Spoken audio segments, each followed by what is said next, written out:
আমরা বিকালে আমরা বাংলাদেশ ফাইন্যান্সিয়াল ইন্টেলিজেন্স ইউনিটের সাথে একটা মিটিং করেছি, যেখানে আবার মোবাইল ফাইন্যান্সিং এর বিষয়ে আপনাদের আলোচনা করা হয়েছে এবং কিছু রেস্ট্রিকশন ওনারা প্রপোজ করবেন এই জিনিসটা, এবং এটা দে আর হ্যান্ডলিং ইট। ওনারা আমাদের সাথে পরবর্তীতে হয়তো যোগাযোগ করে নেবেন।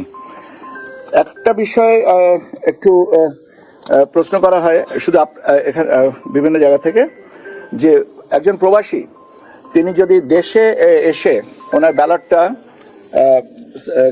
পোস্ট করেন, সেটা গণনায় হবে কিনা? উত্তর হচ্ছে না। না, তার কারণ হচ্ছে যে প্রবাসী জিও লোকেশন ট্র্যাক করার পরেই তার ব্যালটটা আসতে হবে, এবং আমাদের মেল প্রসেসিং সেন্টার একটা হচ্ছে যে আপনার এয়ারপোর্টে এবং তেজগাঁয়, এর মাধ্যমে ফিল্টার্ড হয়ে আসতে হবে। তো যেহেতু ঢাকায় ধরেন ঢাকায় একজন এলাম, আমার আপনার মোহাম্মদপুরে বা ধানমন্ডিতে একটা আমি বক্স বক্সে দিয়ে দিলাম, সেটা আমার গণনাযোগ্য হবে কিনা? এটা হবে না। কাজেই অনেকেরই যে একটা কৌতূহল যে আমি ঢাকায় যাচ্ছি বা আমি কাউকে দিয়ে পাঠিয়ে দিলাম ব্যালট পেপারটা ঢাকা থেকে বা দেশের ভিতর থেকে, এটা পোস্ট করা হোক, এটা গণনাযোগ্য হবে, এটা হবে না।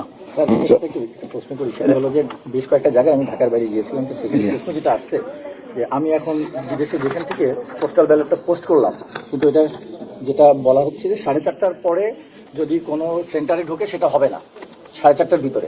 এখন আমি তো 2 দিন আগে বা 1 দিন আগে বাংলাদেশে মানে চলে আসতে হয়তো, কিন্তু এখান থেকে যে আপনার বিভিন্ন ডিস্ট্রিক্টে যাবে, সেখানে যদি জটিলতার কারণে যদি 4:30টার ভিতরে পোস্ট না যায় সেন্টারে, তাহলে সেটার দায়টা কার? একজন প্রবাসীদেরকে ব্যালট পেপার পাঠানো হয়েছে আগেই, এবং আমরা বলেছি আপনি দ্রুততার সাথে 22 তারিখের থেকে আপনার প্রতীক বরাদ্দের পর থেকে আপনারা ভোট দেওয়া দিতে শুরু করেন এবং দ্রুততম সময়ের ভিতরে এটা করেন।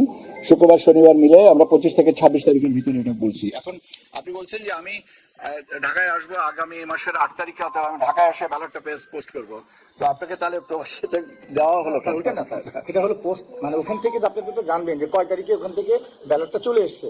বাংলাদেশে আসার পরে ঢাকায় এসে আসার পরে এটা জটিলতার সৃষ্টি হওয়ার কোনো সুযোগ নেই এবং যৌক্তিকতাও নাই। তার কারণ হচ্ছে যে আমাদের যে দূরত্ব ভেদে আমাদের সবচেয়ে বেশি সময় লাগতে পারে, সেটা হচ্ছে আপনার সবচেয়ে বেশি যদি সময় লাগে থাকে 13 থেকে 14 দিন। তাহলে আপনি যদি 23 তারিখে ভোট দেন, তাহলে আপনার কত তারিখের ভিতরে এসে পৌঁছাবার কথা? আপনি নিজে হিসাব করে দেখেন।